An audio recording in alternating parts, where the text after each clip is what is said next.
बच्चों, स्वागत है आपका मेरे यूट्यूब चैनल पे। आज हम क्लास 7 की सब्जेक्ट सोशल साइंस की वर्कशीट 12 डिस्कस करेंगे बच्चों। डेट है आपकी इस वर्कशीट की 1 सितंबर 2021। वर्कशीट को स्टार्ट करने से पहले आप सब बच्चे प्लीज़ मेरे चैनल ऋषभ कंप्यूटर क्लासेस को जरूर सब्सक्राइब कर दें बच्चों। और अगर आपको वीडियो अच्छी लगी तो प्लीज़ इस वीडियो को लाइक करना ना भूलें। तो देखते हैं आज की वर्कशीट। तो आज की वर्कशीट में पढ़ेंगे द दिल्ली सुल्तान। तो दिल्ली की सुल्तान के बारे में हम इस वर्कशीट में पढ़ेंगे। तो यहाँ पे आप कुछ फ़ोटो दी गई है बच्चों। फोटो किस किस की है? तो फर्स्ट बच्चों आपकी है जामा मस्जिद, जिसको हम कुवात अल इस्लाम भी बोलते हैं।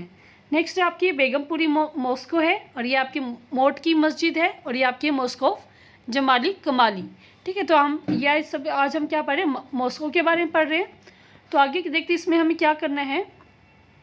Collect some useful and other related information related to the period of construction of the above shown picture with the help of your text book. तो यहाँ पे आपको जो पिक्चर दिखाई गई है, इसमें आपको कि इनके बारे में आपको कुछ लाइन लिखनी है। तो देखते हैं इनको हम वन बाय वन। तो फर्स्ट हम लिखिए बच्चों जामा मस्जिद के बारे में। तो Jama Masjid is also known as मस्जिद e Jahan Numa. It is located in Delhi India. ये इंडिया में दिल्ली में सिचुएटेड है। Jama Masjid is one of the largest mosque in India. ये सबसे बड़े मॉस्को में से एक आता है। It was build by Shahjahan a Mughal emperor Shahjahan ने इसको बनवाया था। इट वॉज इस्टेब्लिश इन 1656 1656 में ये बना था। Jama Masjid consist of 2 minar each of 40 metre high. तो जामा मस्जिद के अंदर 2 मीनार आती है, हर एक की हाइट बच्चों कितनी 40 मीटर है। ठीक है, तो आप ये जामा मस्जिद के बारे में पढ़ा। अब हम पढ़ते हैं बेगमपुरी मॉस्को के बारे में। It was build by Khan e Jahan the son of the Firoz Shah prime minister Maqbul Khan in the 12th century. तो 12th सेंचुरी में ये जो फिरोज शाह प्राइम मिनिस्टर थे, उसके बेटे मुकबाल खान के द्वारा बनाया गया था। This mosque today stand to remind us to the famous Begumpur. तो ये हमें उस टाइम की जो फेमस बेगमपुर था उसके बारे में हमें याद दिलाता है। It once serve as the administrative centre. और इसे एक बार क्या था, ये इसको मतलब एक वाणिज्य का जो केंद्र होता है वो भी इसको माना जाता था। बाकी 2 मस्जिद के बारे में हम पढ़ते हैं। नेक्स्ट बच्चों मोट की मस्जिद। द मोट की मस्जिद और the Masjid Moth which literally means lentil mosque was built in 1505 by Wazir Miyan Muhaiya who was the PM during the Sultan Sikandar Lodi region. तो सुल्तान सिकंदर लोदी के समय में जो PM थे वजीर मियाँ भोजे, उन्होंने ही 1505 में मोट मस्जिद का निर्माण कराया था। नेक्स्ट आपके पास मॉस्को जमाली कमाली। This Mosque built in 1528 to 1529 is located with Mehroli Archaeological Park which actually share boundary with Qutub Minar premises। तो ये क्या है 1528 से 29 के बीच में बनी थी बच्चों। और ये मेहरोली आर्कियोलॉजिकल पार्क के पास ही ये सिचुएटेड है, जो कि कुतुब मीनार के पास पड़ता है। Entrance of this park is have 500 metre away from Qutub Minar entrance gate. और जिसकी एंट्री है वो कुतुब मीनार जो गेट है उसके गेट से 500 मीटर की दूरी पर है। ठीक है, तो आगे हम इस वर्कशीट को कंटिन्यू करते हैं। तो आगे इसमें the early Delhi sultan exceptionally Iltutmish favoured their special slave rather than appointing aristocrat and landed chief man as governor. तो जो दिल्ली के सुल्तान थे इल्तुतमिश, वो क्या करते थे, अपने जो उनके स्पेशल जो स्लेव थे उनको वो ज़्यादा फेवर करते थे एज़ कम्पेयर टू जो एरिस्टोक्रेट थे और जो लैंडेड चीफ मैन थे, और उनको वो गवर्नर की फॉर्म में बनाते थे। They were purchased for military service call bandagan in Persian. तो वो उन्होंने मिलिट्री सर्विस के लिए उन्होंने उनको ख़रीदा था, जिसको हम बंदागान पर्शियन में कहते हैं। ठीक है, तो आगे देखते हैं इसमें हम the Khaljis and Tughlaq. Khaljis and Tughlaq के बारे में पढ़ेंगे। The Khaljis and Tughlaq continue to use Badagan and also raised people of humble birth who were often their client to high political position।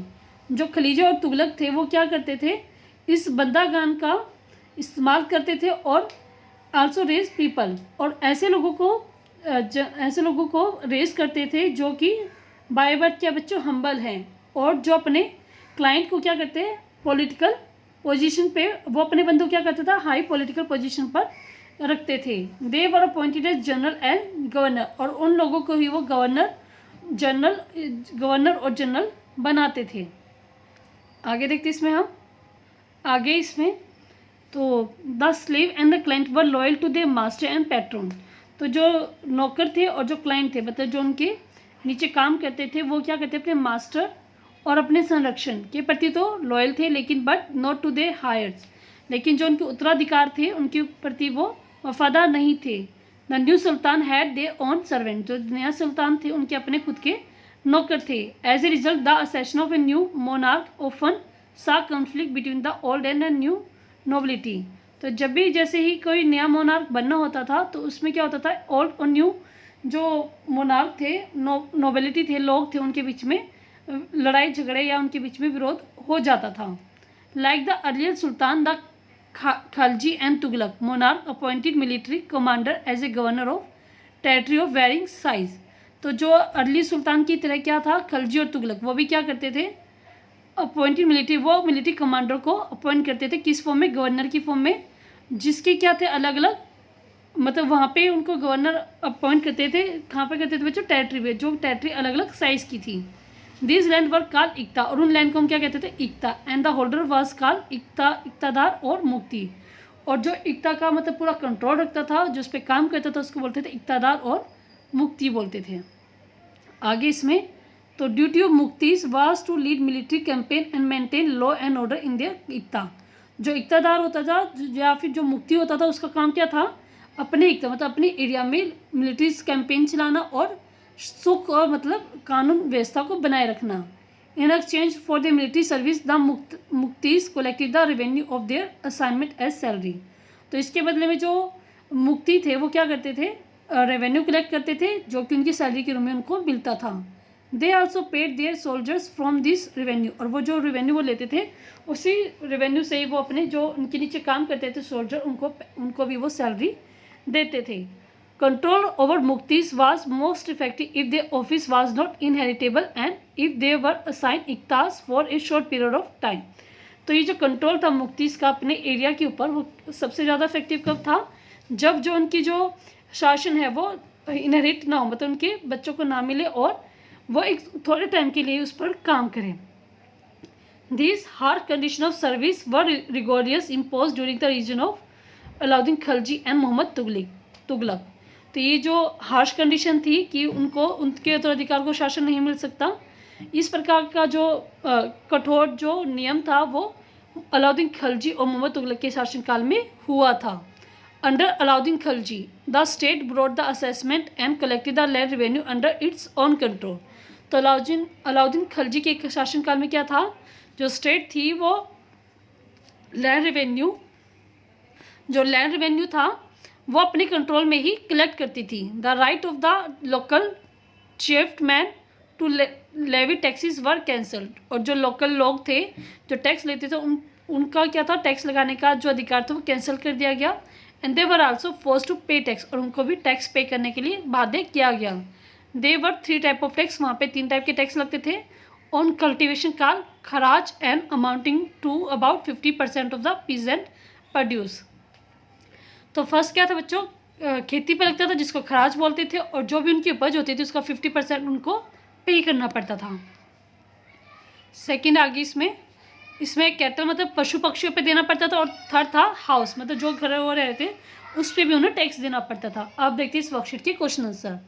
If you were an iqtadar in the sultanate period which duty you would have to perform. अगर आप भी इक्तदार होते तो आपको कौन कौन सी duty perform करनी पड़ती। आंसर देखते हैं इसका हम। तो इसमें आप लिखेंगे if I were iqtadar I lead military campaign maintain law and order and collect the revenue. तो मैं भी मिलिट्री कैंपेन चलाता, लॉ एंड ऑर्डर को मेंटेन करता और रेवेन्यू को कलेक्ट करता। तो आपका क्वेश्चन नंबर 1 का आंसर है। सेकंड क्वेश्चन देखते हैं बच्चों इस वर्कशीट का। तो नेक्स्ट है explain the key feature of taxation during the reign of Alauddin Khalji. Alauddin Khalji के शासनकाल में जो टैक्स था उसकी कुछ विशेषताएं बतानी है। तो इसमें आप लिखेंगे, यहाँ से लिखेंगे the right of local chieftain to levy taxes were cancel and they were also forced to pay taxes. ठीक है, और यहाँ पे आप 3 टाइप के टैक्स भी लिख सकते हैं, यहाँ से लेकर आप यहाँ तक लिख देंगे। ये आपका क्वेश्चन नंबर 2 का आंसर हो जाएगा बच्चों। ठीक है, तो ये आपकी पूरी वर्कशीट बच्चों मैंने बहुत अच्छे से आपको समझाई है। अगर आपको समझ में आई, अच्छी लगी तो प्लीज़ इस वीडियो को लाइक करना ना भूलें बच्चों, शेयर करना ना भूलें, और प्लीज़ बच्चों कमेंट करके बताएं कि आपको वीडियो कैसे लगी। और प्लीज़ बच्चों चैनल को सब्सक्राइब करना ना भूलें। Thank you, have a nice day.